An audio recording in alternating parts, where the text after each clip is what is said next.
नमस्कार, कानून की बात में आपका स्वागत है। मैं हूं आशीष भार्गव और मुद्दा राजद्रोह के कानून को लेकर है। 150 से ज़्यादा साल पुराने कानून जो अंग्रेज़ों का कानून बताया जाता है, कहा भी जाता है कि अंग्रेज़ों का ज़माने का कानून है। सुप्रीम कोर्ट ने खुद ये पूछा था केंद्र सरकार के से कि ये अंग्रेज़ों का ज़माने का कानून है। आज़ादी को 75 साल हो चुके हैं।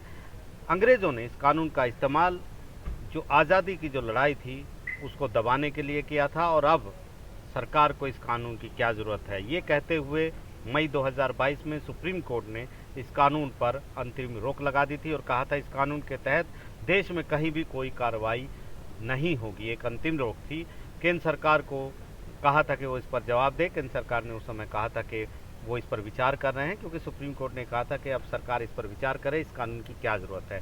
बहुत सारे याचिकाकर्ता पहुंचे थे सुप्रीम कोर्ट में। ये मांग की गई थी कि आईपीसी की धारा 124 से जो यानी राजद्रोह, ये कानून अंग्रेज़ों का ज़माने का कानून है और इस कानून की देश में कोई ज़रूरत नहीं है। सरकारें असहमति की आवाज़ को दबाने के लिए इसका इस्तेमाल कर रही हैं। बहुत सारे लोगों को गिरफ्तार करके जेल में डाला गया है और ये बोलने की जो आज़ादी है उसका उल्लंघन है, क्योंकि सरकार के खिलाफ असंतोष जताना, असहमति जताना राजद्रोह का कारण नहीं हो सकता, इसका आधार नहीं हो सकता। लेकिन सरकारें असंतोष की आवाज़, असहमति की आवाज़ को दबाने के लिए इस कानून का बेजा इस्तेमाल कर रही हैं, जैसे कि अंग्रेज़ करते थे।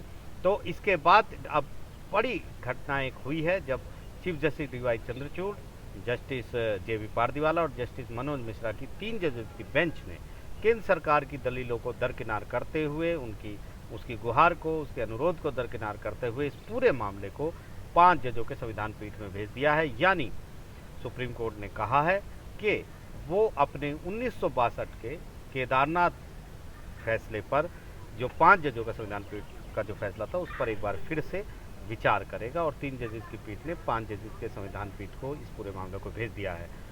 केदारनाथ का जो फैसला था 1962 का, उसमें जो संविधान पीठ ने, 5 जजों के संविधान पीठ ने जो राजद्रोह का कानून है उसको बरकरार रखा था, लेकिन उसमें कहा था कि सिर्फ बोलने भर से ही, भाषण भर से ही राजद्रोह का कानून लागू नहीं होगा और अगर किसी के भाषण से, किसी के बोलने से, किसी की बयानबाजी से हिंसा भड़कती है तो इस कानून का इस्तेमाल किया जा सकता है। लेकिन इस कानून को बरकरार रखा था। तो अब उसी पर सुप्रीम कोर्ट फिर से विचार करने को तैयार हो गया है। चीफ जस्टिस ने ये कहा है कि ये जो कानून है 124 है, जब तक ये कानून है उसे वो लागू रहेगा। हमने अंतरिम रोक जरूर लगाई है, लेकिन इसकी संवैधानिकता को जो चुनौती देने वाली याचिकाएं लंबित है, उस पर सुप्रीम कोर्ट को फैसला करना है। केंद्र सरकार की ओर से अटॉर्नी जनरल आर वेंकटरमनी और सॉलिसिटर जनरल तुषार मेहता विरोध कर रहे थे। वो कह रहे थे कि कुछ इंतजार करना चाहिए। तुषार मेहता ने कहा कि नए कानून प्रस्तावित हैं, विधायिका में विचार विमर्श चल रहा है, पुरानी सरकार की गलती को नई सरकार सुधारने की कोशिश कर रही है, सभी सरकारों को अपना पक्ष रखना है, तो कुछ महीने का इंतज़ार ज़रूर इस मामले में करना चाहिए। लेकिन चीफ जस्टिस ने ये कहा कि अगर नए कानून लागू भी हो जाते हैं तो वो पुराने जो कानून हैं उन पर लागू नहीं हो सकते, पूर्वव्यापी रूप से लागू नहीं होंगे।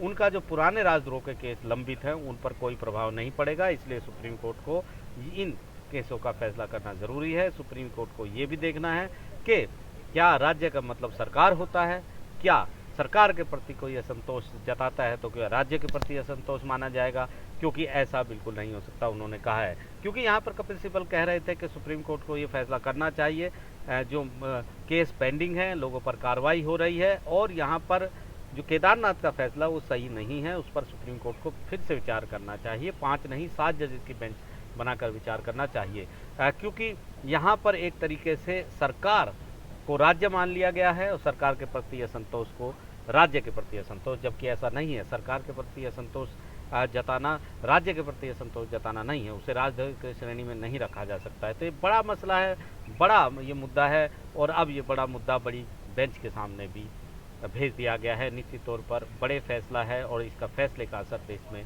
एक नई मिसाल पैदा करेगा। नई दिल्ली से आशीष भार्गव, एनडीटीवी इंडिया।